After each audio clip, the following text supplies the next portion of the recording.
Hey everyone, welcome to the Teach Middle East podcast. My name is Lisa Grace. Today I have Tom Sherrington as my guest on the podcast, and we're going to be talking about his career, we're going to be talking about his work, his books, his love for teaching and learning, and we're going to dive in somewhere around the end. We're going to be talking about feedback and walkthroughs and lesson observations, which is something I've read extensively on his blog, so I won't blab on. I just want to welcome Tom to the podcast.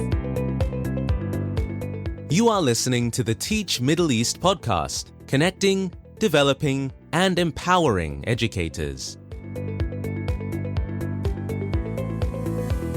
Well, thank you very much for inviting me. I'm really delighted to be talking to you. Thank you so much. Tom, where did it begin, this whole career in education that you have going?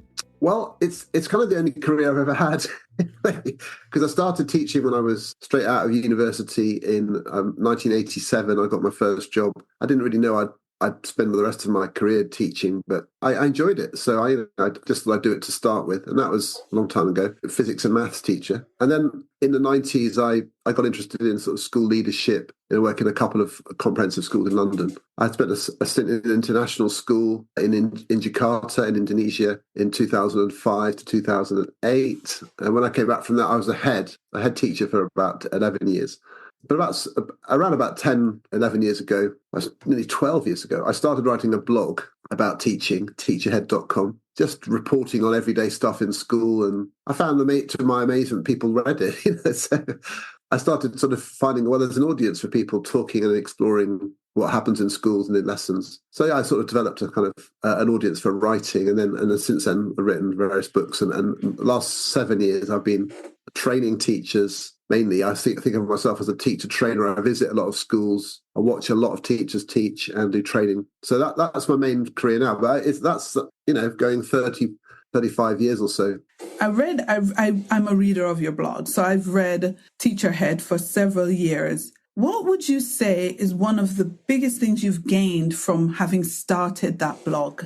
I think the main thing, a lot of bloggers would say this, is it helps you clarify your own thoughts. So knowing to have the blog to write and a kind of audience for it, it makes me think hard about things, because I can think in my own head, like everybody does, but I think I know that this is a common issue. So I feel like I've learned that whatever I think about teaching, lots of other people also have the same challenge, because they're quite common. So I feel like I think hard about how do I communicate that, and how do I express that challenge so that it kind of relates to other people, and then what do I think the answers are. So because I know the blog is there and people will read it, I kind of channel that. That's the main thing I've learned, that we have a lot in common, and I've gained a lot just by having that kind of audience of people engaging with it. So I've met lots of people through it, and so on, other fellow writers, bloggers, teachers. But that's the main thing. You're sort of thinking, when I'm in a lesson, I'm thinking, this is an interesting challenge this teacher's having. I bet loads of other people have this challenge. And, a couple of weeks later, sure enough, that appears in a blog post, because I think, well, if it was tough for them, it would be tough for lots of people. And that often resonates. And then you have the audience that you've already sort of curated and built up. But what about people who are just starting out in this whole blogging and maybe even video? How would you encourage them to get on that road if they're like a little bit hesitant? I get asked that a lot. I feel like sometimes people will ask me because they think I've got a reasonable number of followers and so on. So, but I actually think that's a bit overwhelming. When I first started, there are people I used to look up to and think, wow, how do you ever get to be that sort of well known? And I was thinking, well, you don't really, you just start by doing it. So you have to be sort of very kind of unassuming about it to begin with, just doing it. So you have to just think, well, the blog is mine. I'm going to write it for me. I'm going to curate my stuff. So you feel like the sense of pride in it and think it's mainly yours. And then promote it to others because you think you're pleased with it. And I do think this is something that sometimes people are weirdly kind of half-hearted about.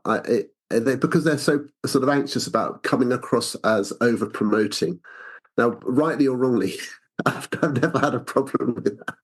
So I feel like, this is my honest view, I feel like if you've written something about school, it's inherently interesting to other teachers and people will want to know what you thought. And you should feel confident that it's worth sharing your perspective, as long as you couch it in that terms of, this is just what I think. I'm not telling you to believe me. I'm not selling this to you. I'm just saying this is what I think. and people will find that interesting. But you do have to keep telling people it's there. This is the thing I find sometimes people are weird. You have to let people know. Like, so I adopted this attitude right from the beginning, that when I'm tweeting links to my blog, I'm not saying, hey guys, come and look at me, aren't I great? I'm saying, I've got this thing, here it is, have a look.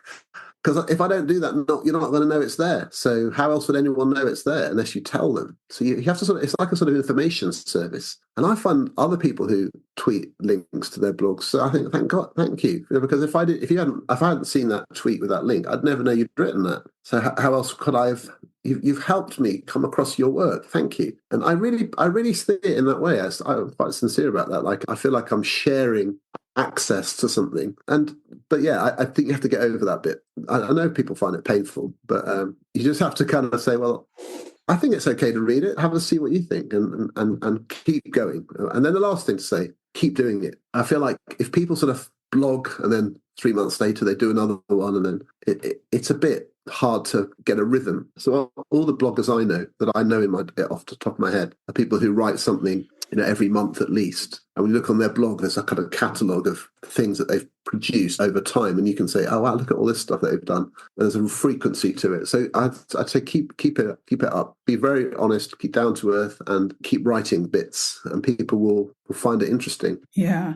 I'm going to stay on that topic for a little bit. How do they decide what to write about? Because that's another question that get asked a lot. I think that's so interesting. And I think it's quite useful to have a thing that you're known for a bit if you want to build an audience. So over the years, I've written about curriculum, about assessment, about teaching stuff, various things. And I think there are people I know of who are the writers about reading, the people who I know who really get into some cognitive science stuff. I know people who are history bloggers, people who write about school leadership. So I feel like you need to find a kind of groove that you think you've got quite a lot to say, and then keep it quite tight to something. So you don't have to sort of write a great state of the nation address every time you write a blog. You just go, well, here's a little thing I've observed. And then I make a list of ideas. Every couple of months, I sort of think, well, I've got some ideas brewing. These are the things I might write about. And I make a list. And then I think, yeah, I'll do that one. And then when I write a specific blog, I always think, well, what are the main things here? And I make a list within that of the things to say. And then I start writing it. So I always sort of plan what I want to say. And I feel like that's always worked for me. But I think it's something, you have to feel like it's something that's a challenge that then needs a solution. So that's one type of blog. So here's the thing I found difficult. Here's what I tried. Other blogs I love are ones about a lesson. So here's a lesson I taught. Here's the resources I used. Here's some outcomes I had. I'm not sure if this worked, but I tried this. Or it could be a kind of honesty thing, like some people saying, this is how it feels to me at the moment in my career with my leadership role, or wanting to be a middle leader, or if you are a senior leader, thinking these are some of the problems we're experiencing in our school at the moment, and this is what some of the things we're trying. So you're sort of reporting to the world what's going on and trying to make it as useful as possible. So those are I have lots of suggestions. So I've been asked this a few times. One of the things I find I often say is try to make it useful and interesting. So useful means it's got practical suggestions for things to do, at least in some of your posts. Interesting is when there's a bit of personality in there, and find a voice where you sort of say what you think, and just be kind of opinionated. I think it's okay to say, I really hate that, or I really love this. As long as people know you're expressing an opinion and not sort of telling them how to think, I think people will find that interesting. You don't have to be sort of super balanced the whole time. Yeah. Here's the other thing, though. When people are opinionated, say what they think, they might get some hate. How do you deal with hate, especially on Twitter? And I follow you, so I know what's up. How do you handle it? I feel like there's kind of people who critique what you say and don't agree with you. And I'm just mentally scanning through some of the people who I think, yeah, I know that person doesn't agree with me, but we get on fine, because they just say, yeah, Tom, no, I'm not sure about that. I think you're too this or you're too that or whatever. And they just tell you, and that's fine. And then there are other people who I think are just rude, like they just, and sometimes it's the way they do it. Like sometimes they sort of quote tweet you and say, this is the most ridiculous advice you'll ever hear or something. Thinking, whoa. Now, as soon as someone does that to me, I just mute them completely. I just never hear from them ever again. Because I just think, I'm not interested. I'm not interested in sort of people who are going to be rude. So I just block them out. So I kind of delete them from the Twitter world. So their lives carry on and I never hear from them. I'm happy about that. So that's my perspective on it. I just think if you want to disagree with me, just reply to me and say, "Oh, Tom, I'm not sure what you're saying here. I've never found that to be true," or "You've oversimplified this," or "Yeah, interesting you say that. In my experience, it's not that. It's like this." And you know, there's a kind of adult way of disagreeing with people without it being, "Yeah, look at this. Isn't this rubbish?" Or people saying things like, "I'm so disappointed in you, Tom. You know, how dare you agree with, you know, Tom Bennett about behaviour," or something." You think, oh my gosh, again, I have no time for that either. So I've learned to be a bit sort of selective about. So I follow thousands of people. I have lots of interactions all the time. So I feel like I get enough discussion in my world without needing these sort of people. But if you're listening to this and you're thinking I'd like to write something and that puts you off, I'd say no, honestly, don't. Most of the time, like 95% of the time, people are just really kind. People are so supportive and kind and egg each other on and reshare your stuff and welcome people into the world of sharing blogs and stuff. So I really, the kind of negativity is on the edge, but definitely. What do you think of like the teacher influencers who are all about just the content and just trying to get popular without any depth or any real experience? You know, like they go from PGCE to ECT to influencer all in 5 seconds. Like, how do you rationalize that? Because I see that a lot. Oh, I don't know. I don't believe these people exist. I think, to be honest with you, I mean, I feel like a bit of an old man saying this, but I think sometimes you have to sort of think, well, why does it bother me? And I do sometimes have a word for myself, because my gut feeling sometimes is, oh, come on, do some time, you know, earn your spurs a little bit, you know, respect your elders. But then as soon as you're saying that, you're sort of thinking, listen to how old I sound, you know. And I think I do have to filter out that sometimes and think it takes some courage to be so strong in your opinions so soon. But I don't know. I'm sort of glad I didn't have Twitter when I was 30. I think I'd have been an absolute nightmare.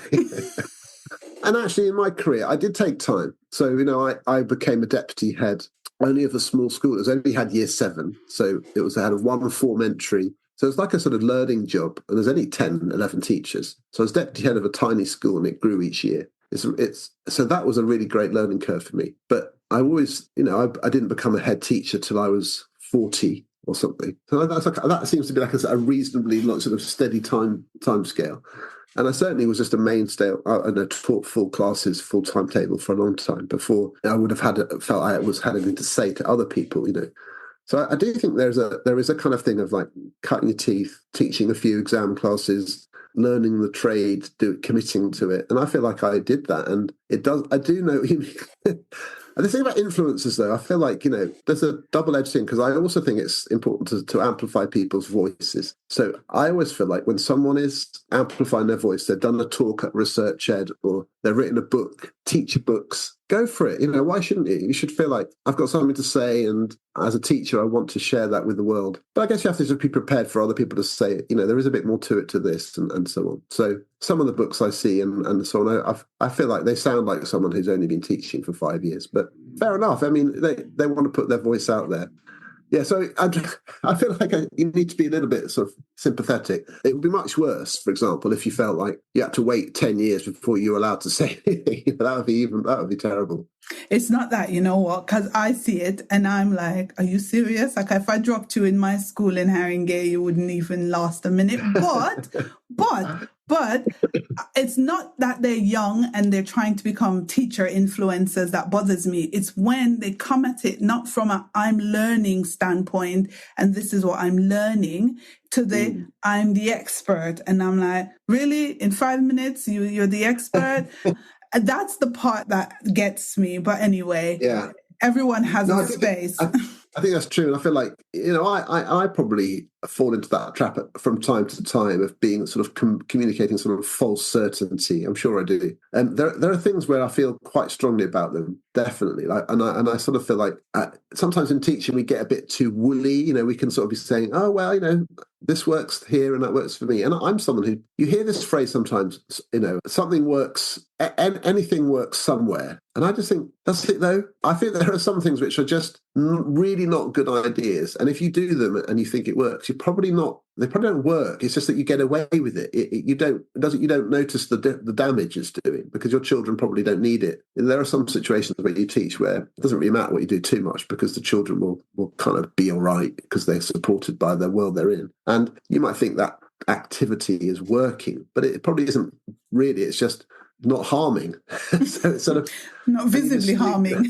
And I've done that myself. I've done some sort of ridiculous sort of experiments, if you like, which I feel like I enjoyed them. But I wouldn't claim they worked as a sort of general thing to advocate to other people with more difficult situations to work in. So I feel like you have to be careful about saying. I remember writing this.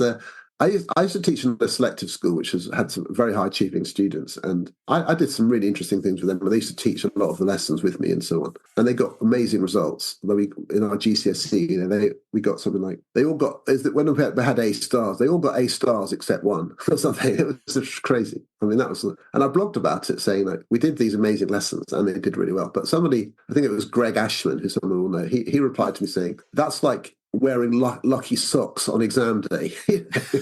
Just because you wore your lucky socks on the exam and you did well doesn't mean that you did well because you were wearing the lucky socks. And I was thinking, and I've always remembered that there's a bit of a kind of burst my bubble a bit, thinking, no, he's right. An effect is hard to prove. And just because I did those things doesn't mean those are the reason why I got good outcomes necessarily. I'm sort of hoping that's true, but I might not know that. Yeah, so I think everyone definitely needs to be cautious about over-asserting cause and effect in the way what they're doing, especially if you're suggesting other people do it, which is obviously a different thing altogether. No, you're so right. Especially if you're prescribing it and, you know, going, this is advice for this set of people, and you're going, context, especially everyone, context. Especially if you're saying everybody now has to do it. That's even worse. And you do come across that, don't you? You sort of start saying, I think this is a good idea. Now, everybody in the school, you all have to do X. You think, oh, gosh, you've got to be so careful about anything where you make people do the same thing because that you've got to be very confident that's a really good idea. Yeah, for sure. How did you make the transition into writing books? Well, I when I left teaching, being a head teacher for a whole host of reasons, I had some time to start with. So I wanted to build up being a consultant and start working with schools. And I thought, well, suddenly, like freed from the day-to-day, every day in school, high pressure, I just thought, I'll write a book now because, but I thought, I had all this blog. I had 5 years of blogging behind me by that point. So it was almost like the book of the blogs. That's how I saw it. It's like, and I had this idea of the learning rainforest. And I pitched it. I had this quite beautiful exchange with the publisher, John Catt, who the publisher. This is an amazing phenomenon, which is I emailed them one day in February 2017 saying, I've got this idea for a book based on my blog. It's called Learning Rainforest. And then I sent an email, and then I looked at my emails, and there was this email from John Catt saying, hey, Tom, we really like your blog. We think it would be great if you wrote a book. And I was going, but I just emailed you, and they just emailed me. They literally, in like a Tuesday morning, totally randomly, on exactly the same moment, they emailed me and I emailed them. It's like amazing. So I was just saying, I had to double check and going, this is so bizarre. Like, I've literally just asked you and you've literally just asked me, and then we exchanged. And I'm like, yeah, so that was a great thing. But that happened because I had already written quite a lot. And that's the thing. The blogging was my kind of practice bed, you know, sort of what works, what's interesting, finding a way of doing it. And then the Learning Rainforest, I wrote that, and that's now 7 years ago. The next one that I did quite well was the Rosenshine Principles in Action. And that was a fluky thing as well. So I've got it in front of me here. I was doing a talk, a research-ed event. So I was really interested in Rosenshine's principles, and I did a talk. I said, here's a really amazing document. It's such a simple summary of lots of great ideas. And it was like a half-hour talk. And at the end of it, this publisher came up to me and said, that would be really useful to summarize what you just said in a sort of little pamphlet, like a short booklet. How do you fancy writing a short booklet, a pamphlet almost, about the principles to go to that people could access with them? And I said, okay, so I tried it. And then they decided to publish it, and that's where this book, Rosenshine's Principles of Action, came from. They literally asked me to make it as short as possible. So I wrote the sort of shortest book ever written about teaching. We had to stick the Rosenshine principles in it to beef it up so it was thick enough to sort of stand up. That was really amazing. And I think because there was a kind of time 5 years ago where a lot of schools were finding this set of ideas is so helpful, it kind of took off. Yeah. So those, and then the walkthroughs was Oliver Cavighioli approached me. He said, this was a brilliant insight. He just said, isn't it amazing just how many brilliant ideas there are out there in education? There's so many, aren't there? But the problem is that we'll lose them. We have to hold on to them. So why don't we curate like the ideas that we know people are talking about? And then make it a visual guide, because that's obviously his thing, making things visual. So we agreed to sort of try it, and the walkthroughs took shape from there, the sort of step-by-step guides. But that was, again, him suggesting to me that to collaborate. So, yeah, it's always, each of the books I've written has had this sort of fluky sort of start point, which is, how life goes sometimes. And what's your writing process like? Like when you sit to I know the blogs help because you said you had that backlog of work, but something like Walkthroughs, which was done in collaboration with somebody else, what's your process like? Yeah, well, the Walkthroughs is a particular style of writing, which suits me well because it's short chunks. So what we do is then we sort of scope out the whole book first, and we just say, okay, so you sort of talk a little about what's the whole theme and who is it for and who's going to read it. And then you think, okay, so what are the main areas that we want to cover? And we came up with 6 areas: curriculum, explaining, questioning, how do we learn, a kind of why section, and so on. So we came up with some broad ideas. And then we just made a list. Okay, so let's go to the next level. What would we have in each of those sections? And you just break it down, boom, boom, boom. So you end up with this sort of skeleton of almost like the contents page of your book. And I always find that's really helpful, because then you can sort of sequence the order and say, we'll start here, then we'll go there. And when you're writing one bit, you don't have to stray because the next bit will be done. So you can always see what's coming. And then when I'm in one of the walkthroughs, it's just because it's kind of mechanical, there's 5 steps. So I always think, okay, so I'm going to think, I focus totally on that idea. And I just think, how would that work then? What do you need to think about? And I've got to come up with 5 things. So I write down, you do that, and that, then that, then that, and that's 5 things. And when I'm happy with the 5, I go, okay, so let me describe each step. And it's very broken down like that. And it's quite quick in a way, because but then when you write something a bit longer, a bit more prose-like, I feel there's a slightly different style, which is to be a bit more opinionated, a bit more sort of write a little bit how you talk and have examples. Sometimes everyone has a different style. I know some other bloggers, for example, who their blogs are sort of like semi-academic papers. They sound like they could be in a journal. I could never write that way. I'm far too casual and colloquial, and I'd like to sort of avoid sounding too sort of academic. But so you have to find your style, a sort of way of writing that you feel is yours. But yeah, that's what I'm doing. The recent blog, for example, my most recent one is about leaders that I've encountered and what I think their characteristics are. So I was thinking, I meet all these amazing people. They're so buzzy and they always have this energy, but they really know their stuff. And I was thinking, so let me write this down. I just thought, what are the 3 features of them? And I wrote them down: headings, and described the headings. And then it kind of writes itself in that way. You have to be clear what it is you want to say in advance, and then deliver the writing afterwards. Other people I've met say they just sort of feel their way through the whole piece, and I've never done that. I've never felt that worked for me. You end up writing way too much waffle and then editing it. I'm terrible at editing. So yeah, people if you talk to someone like Peps McRae, he writes like 200,000 words and then pares it down and pares it down and pares it down until it's just exactly the words he needs. So he starts huge and then shrinks it down to the bare minimum. And that's an amazing process, but it's totally opposite to me. Mine is start with the skeleton and fit it out, and then that's it. So it's very lean right from the beginning. Yeah, I'm like a bit of both, but I think I enjoy the editing process. So I do write, and then I go back and I challenge myself. How much can I get rid of? And I just try to chop until I get right to the heart of what I want to say. But if the issue is that a lot of the writing that's going on now in education seems to be pitched at more the classroom level, and very few are being written, in my estimation, at school leaders Who are you reading now that you think would be interesting for people who are maybe aspiring for school leadership or are currently in school leadership? Who do you find interesting now? Oh, wow. Well, depends. I think it depends slightly what aspect of school leadership that you're interested in. And I could turn around to my shelf here and see books. So there's things to do with, say, there's a great head teacher called Matthew Evans, for example. Matthew Evans, who's writes brilliantly about the whole big challenge of running a school and the complexity of some of the challenges. His blogs about leadership, I think, are excellent. And more broadly, sort of think pieces. Someone like Ben Newmark, similarly, great sort of challenging think pieces about how do we frame the big challenges in education about special needs or teacher recruitment. So that people like that, I think, are very good at giving a broad view of leadership. That was a very selfish question, my listeners. I do that because I want to know who to read next and what to check out.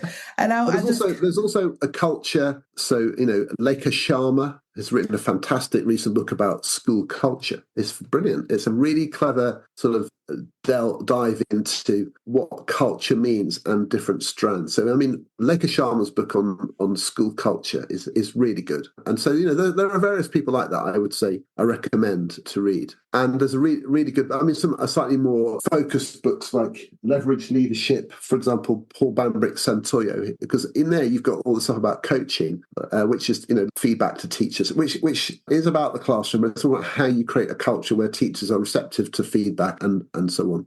So he's also excellent. Brilliant. I'll tell you a book that hasn't come out yet. Well, it has come out, but I haven't received my copy yet, so I'm sort of waiting for it to come in. Is a book called Responsive Coaching by Josh Goodridge. He's been working on coaching in schools for 10 years. He's one of the most intelligent, thoughtful people I've met in education, and he runs Step Lab, which some of you would have heard of. But his book Responsive Coaching is probably a lot of people who've seen it already are really raving about it. So if you want it, I would really recommend getting that. I'll see if I can find links to these that Tom's mentioning, and also Tom's book to put in the notes. Tom, you wrote recently about feedback on your blog. So I really want to dive into that because it's such a hot topic here on the international scene. And in your article, you made this really strong case about co-constructing feedback rather than delivering it top down, right? But tell me, from your experience, right, what was that turning point for you? When did you begin to kind of really hone in on advocating this approach? Well, it's sort of been a journey. I used to do the whole observation, feedback, and judge lessons when I was a head years ago. And even then, I used to feel like, why do we do this? What's it? It's so weird. I've been in sort of meetings with people going, let's triangulate our judgments. And we'd be saying, I thought it was good, but it was this. And it feels so, I felt like we were making it up. Like, it feels like we're making this up. And you'd hear all these you'd meet head teachers say, oh, you just know a good lesson when it's good. And they had this sort of badge of honor that I know, and I just think, but I feel like I'm guessing. So does everyone else really know? Because it felt like it was so subjective. So I always had my doubts about it. And then I feel like getting rid of graded judgments was the first thing. Now it's just about judgments. But even then, I used to find that I would have this workload thing of watching a lesson and then feeling I had to write it up because that was what you're supposed to do. And then I'd be typing into the night thinking, what was that lesson and what do I say? And then fit in this beautiful pro forma. And then I'd look at it and I remember being in my office as a head and looking in this filing cabinet and thinking, what is this for? Like, I wrote this, here it is in this filing cabinet. That teacher is still doing half of the things that I thought they needed to change. And it's hard to get them to change all of that because they've got habits. And I just thought started to think this just doesn't work. It's sort of, who's it for? Who's benefiting? More recently, I just work with schools all the time, really forensically. I sit at the back of a lot of lessons, hundreds and hundreds of lessons. And more I just see how complex it is. I just think this isn't easy. And I've worked with lots of schools now on helping them move teaching forward. And I've come to the conclusion from my own practice, as well as reading other things, that the thing which really does work is when the teacher is driving it, when they themselves are saying, yeah, I need to do this. This is what I'm going to do. I need to, instead of doing that, I'm going to do that. I'm going to drop that stupid thing and do this much better thing. And they're really the energy in their own improvement. So how do I get that teacher to feel that? I have to involve them. I have to ask them. I can suggest things, but they have to own it. And if they don't own it, this is what I've learned, they don't change. They just don't. It's like a brick wall, an intelligent brick wall, because an intelligent teacher is saying, look, mate, don't come at me with your intelligent suggestions. I'm fine. I've got my agenda. I know what I'm doing, and I don't need you to tell me stuff. And I've come across that resistance so often. So what I found is just to sort of say, I've had a look at what's happening in your lesson. Boy, you're working hard. Isn't it challenging? Here's some things that I was thinking about. What do you think about this? And what do you think about that? And how do you see it? And they're telling me their challenge. And then we agree and we sort of problem solve and say, yeah, so that's interesting. So what might work there then? And we have a reference point of common ideas, but always leave with them saying, so my parting thing is always, so what are you going to do? What are you going to commit to then of all of those things? And they say this, okay. So that's great. So focus on that. And that's what you're going to do. Great. But they're kind of nearly always the driver of that. And then you find that they're working on it because they feel like it's their agenda. Now, if I wrote all that down and emailed them it, I wouldn't get anywhere close to that, nowhere near. So it would be a waste of my time as well as annoying to them. So why would I do it? I mean, have you ever had feedback from someone who just emailed you or sent you a form and you just went, don't come to me with that? So, Sometimes I don't even read the thing, if I'm honest. If I look back at my career, and I'm thinking, sometimes I got the feedback, I scanned it, and I didn't really read it properly.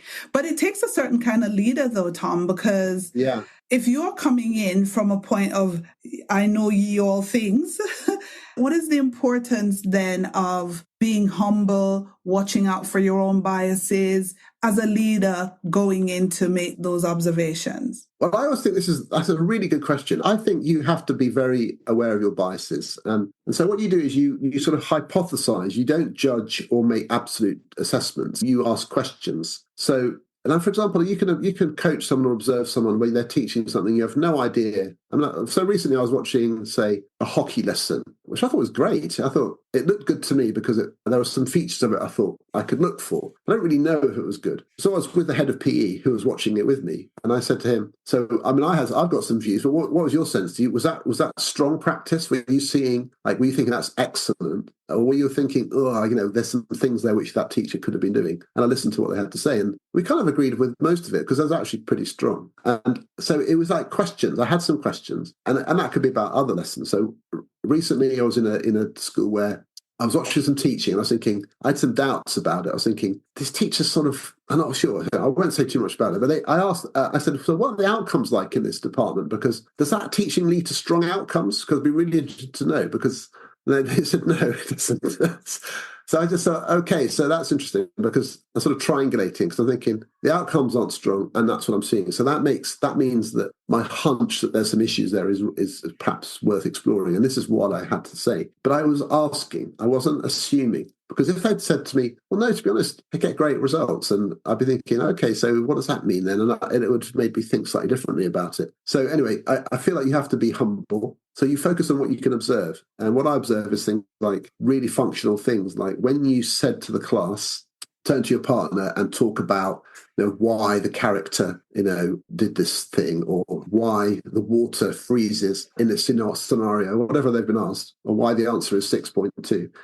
You listen to the children in front of you and hear what they have to say, and you just listen in, and it's like your reality check. You can then feed that back to the teacher later and say, "What do you know what the children said when you asked them that? This is what they said." And sometimes it's hilarious. Sometimes it's like nothing to do with what you asked. Sometimes it's mind blowing. They're going, "Wow, the insight of those children is amazing." Like you asked them that question, and the discussion they had was amazing. But often it isn't amazing. Often it's really bad. It's like they're just sort of talking. You think they're having a discussion. They really aren't. One of them is talking, saying nonsense. The other one's going, yeah. And then it's over. And you're thinking, hey, guys, great, we had a good discussion. But it wasn't great. It was quite poor. So you're not critiquing the teacher or anything. You're saying, God, it's blooming hard, isn't it? You're setting something up which has a potential to be great. But for those kids, it wasn't. So, and I noticed that. So we talk about that. And it's a reality. It's a thing I've observed. It's not a judgment. It's a thing I've observed. And I think that's more and more how I focus it. But of course, the teacher might be well aware of it. And I think it's so important to say, and I'm not saying I'd have sorted that out if I'd been teaching the lesson. Like, you were doing all the work. It's so easy to observe a lesson. You just walk in, you sit it down, it's kind of cushy. You just watch, the teacher's having to think about everything. So you have to be so aware that just because I could notice something doesn't mean I would have done if I was teaching at the same time. So we have to sort of couch it as, so that's an interesting challenge, isn't it? The challenge that we've identified in your lessons is that some of the children don't quite have the knowledge that you might hope to run a conversation of that's that sophisticated without some support. So what sorts of supports might be useful then? Do you have them? What else could you have done? And we approach it with this sort of problem-solving sort of mindset. I find that teachers really respond to that. Yeah. Because they don't feel told off, It's kind of annoying, isn't it? To have someone walk into your lesson and kind of like say what you could have done differently when the lesson's already happened. It's like, yeah, but I didn't do that, did I? Like, I can't go back in time and do the thing you said. I did the thing I did. And all I can do is think what I want to do next. And so help me plan that. And so you have to have ideas for different things. So all of these things lead me to feel like co-constructing feedback it's essential. It's essential. It's how schools should be. Yeah.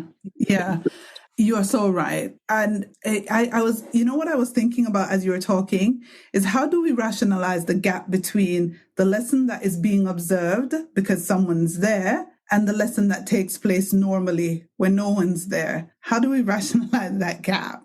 Because what you're seeing is probably not even what takes place on a normal basis. And so you going in with a judgment, you're not really learning anything, nor is the teacher learning anything, because you're talking to them about what you've observed and kind of bringing in your judgments, your opinion, and they're just there with a defensive wall, normally invisible maybe to you or visible depending on how forthright that teacher is. And then they're just wishing that you would disappear. And then there's no help there. So I wanted to, before we kind of wrap up the podcast, I need to help some leaders move forward in that journey of just going in and handing judgment.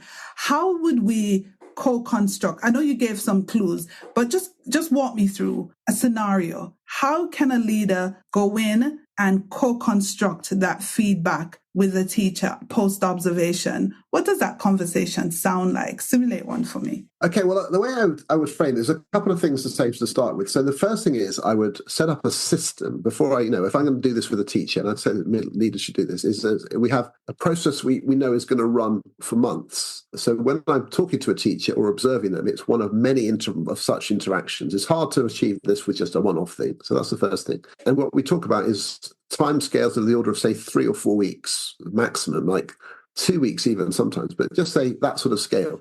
So when let's say I was sort of coaching you and I was saying, I'd observe you first and I'd say, here's some general things. And I'd ask you the sorts of challenges you felt were useful. I'd ask you, what are you working on in your department? What's the thing your agenda's around? So I would focus my input around the thing you feel is a challenge you have. And I'd check that against my observation. Usually I would say, yeah, that's a good idea, because I think that's definitely something to look at. If I thought you were picking something to focus on, which I thought, having observed you, was like not really even the main thing, I might suggest something else. I'd say, that's interesting that you think that. My perspective was that maybe there's quite a lot of mileage to work on this, and we discussed the goal setting in the first place. But then the first meeting would just be, okay, so let's have a think about this. Try this thing, then let's see how we go. And I would then come in to the lesson about 3 weeks later and say, let's see how that's going then. Are you doing the things you say you're going to do? And that's a really important kind of lens. Is the teacher effortfully trying to use those questioning techniques that they said they were going to try? And even if you see a teacher making an effort, you're making a start. Now, the way I would do it, I would use my Walkthroughs materials, which have got steps, but I'll make this answer more generic. I'd say, that's what they said they were going to do. Are they doing it? And then I have this frame, which I've borrowed from the Paul Bambrick Sansoyo work, which is you use precise praise, probe, and then the problem and the action step. So precise praise, I'm looking for specific things the teacher's doing that are good. It could be a change they've made since the last time I observed them. It could be an example, an interaction with a couple of students I thought was really interesting. So you're trying to do that modelling. And I was with a student, the way you modelled it, they followed it perfectly. And they did that example exactly right, just like you showed. It was fantastic. So you explained it really clearly. They got it exactly straight away. You nailed it. And I've got an example of a specific instance where the thing they were working on works, or at least partially work. So precise praise. Then I'd say, okay, so let's probe now. Let's talk about the challenges, because there's always challenges. So I don't give negative feedback. I just say, so there's good stuff happening. What are the challenges? And I might say to them, what sorts of things you were finding hard there, or Was there any part of that lesson where you thought, oh, no, it didn't go as well as I would have liked? And I asked the teacher to tell me what they thought. And I'm doing that for two reasons. One of them is because it is their lesson, as they owned it, but also I'm hearing the way they express the problem. And if they say the same things I would have said, it tells me, hey, this teacher's got great self-awareness and self-judgment, and I can really work with that. If they don't see it, it tells me something else. If a teacher says, well, I thought it was great, no, I didn't see any problems, or I thought it was just fine. And I'm thinking, oh, no, well. And then I start throwing in my reality check, and I start saying, okay, it's interesting, because what I noticed was a couple of things. And do you mind if I share that? What actually I observed was this happening. So, that's an interesting challenge, isn't it? That from your perspective, it was all fine, which is fine, which is, no problem with that. But what actually happened over here was something else. So it's just really important to be aware of it. So let's talk about that. So we throw in the challenge. I'm quite honest about those things. But I'm using information that I have had. So I'm not using a judgmental language. It was good, bad.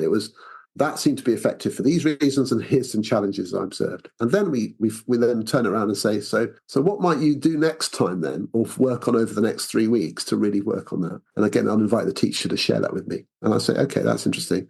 And we rehearse it a bit. So that would mean instead of doing this, you'll do that. So when you do the think, pair, share, you're going to get everyone to think for themselves. And then literally half the class shares their thoughts with their neighbour, and then they take turns and the other half shares that. So it's like really quite deliberate. Is that what you mean? Yeah, okay. So let's just run it through for me. What are you going to do? I hear the teacher then tell me. I say, okay, have a go at that a few times. Then I plan when I'm coming to see them next, and I tell them. So they know they're working on that for the next couple of weeks. And so by the time I come back in next, they'll have practiced, because they don't want to just suddenly me turn up and not do it. So it's a planned process. It's very explicit. None of that is like, I thought you were good or bad or anything. This is what I thought. These are some instances which are working. Here's some challenges. What's the solution, and when are you going to act it? Without this being a super long answer, if when I return, say, the second or third time, and the teacher's still doing all the things we talked about right at the start, I'll start having a different conversation and say, yeah, I still notice that's still happening though, isn't it? So why do you think that is? Is it hard? Are you finding it hard to do this, or is it something blocking what's happening? And how do you feel about it? And sometimes they'll just say, well, I just didn't get around to it. And we just say, okay, well, let's talk about that. Is it something you really think you should do, or are you resisting it? And we have conversations like that. Is there something else you'd rather be working on? And you kind of have to be open with people and talk in that way. Because if you don't allow them to be honest with you and say, I don't agree with it, I find it awkward, I've just felt too busy, and all those sort of things, they can't be honest about that. They're going to feel that way anyway, so you might as well hear it. So that's how it works. And then you agree a kind of constant set of actions. But you can be quite demanding of people in that process. You can say, well, great, brilliant, go for it. Let's see if that works. Really commit to it. Really do that. Go for it. And you encourage them. And you can kind of create a kind of motivational drive there. Anyway, I hope that captures some of that. No, it does. It does. You know what I kept thinking of in that is that maybe some of the leaders listening will think there isn't room there to correct where people are going wrong, because you're co-constructing. It sounds softer than what people are used to.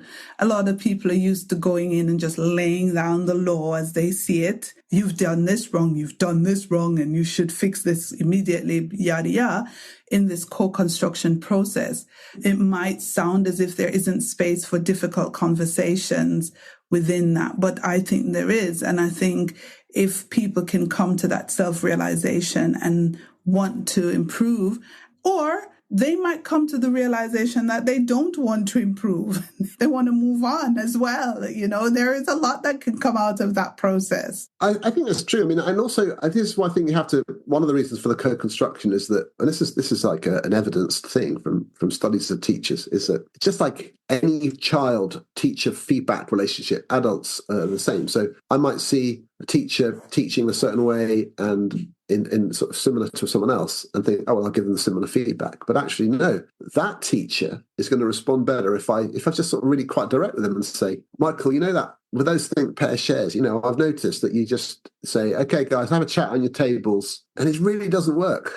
Because have a chat on your tables to those kids you're teaching. Just means it doesn't mean enough to them. They don't quite know what to do, and I've seen it several times now. So I think we really need to work on the structure. Like, you've got to give them a question with a structure, which is, come up with 3 ideas, think of your own, and share them, and ask them what they agreed. And it has to be structured, because otherwise they're just recycling ignorance. They're not talking. They're not helping. You're not helping them enough. I could say to a teacher, I really think you need to do that because it's not working.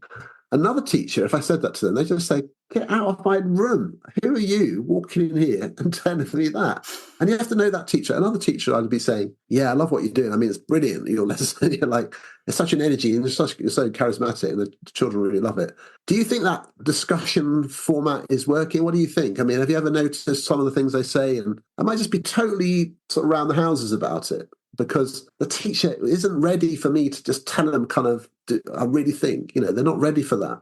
And you have to sort of be intelligent about that. I mean, different people react differently to that kind of directive. So if you can support a teacher to say, yeah, maybe that's a bit sloppy, isn't it? Maybe perhaps I should ask them to be, maybe I'll try that think, pair, share thing that you keep banging on about, I go, well, why don't you give it a go? Give it a go. I know it's like, you get some nice responses from some of the students, but I really reckon if you tried that, you might find it works really well. So how about that? And I'm much more sort of tentative. Another teacher, I'm 100% saying, I really need you to do this because it's just not working.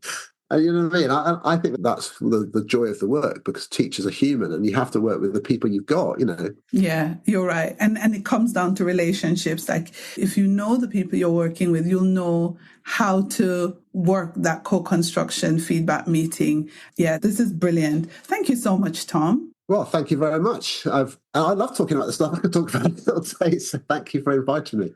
Oh, you're most welcome. I want to ask you one last question, though. As someone who's really, really immersed in the education space, what are you excited about? What are you excited about in education right now? Oh, wow. That's a really good question.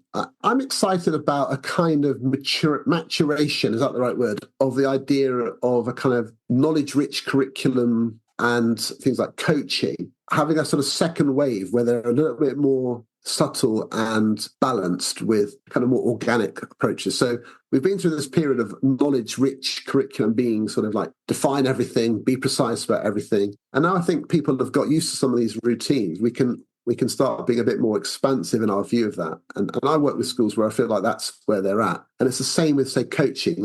You need a structure, you need a system, you need it to work technically in the school, or else it just doesn't. But once you've got the system, I just think it's brilliant to get into exactly the conversation we've just been having about the way you interact with a teacher to support them to improve. But I've been to a lot of schools where they talk about that conversation being the ideal, but they haven't set up the opportunity for it to happen in the structures. So I feel like there's a lot of really good, intelligent work around coaching. I'm really excited that more and more schools are dropping all the sort of formal observations all the time. Like, they're dropping them. It's the direction of travel is towards regular cycles of developmental feedback and so on. And we're changing the culture in schools all the time. And that to me is very exciting. And fewer leaders feel they need to do the top-down judgment stuff. So I do think that's good. And I'm really excited about that.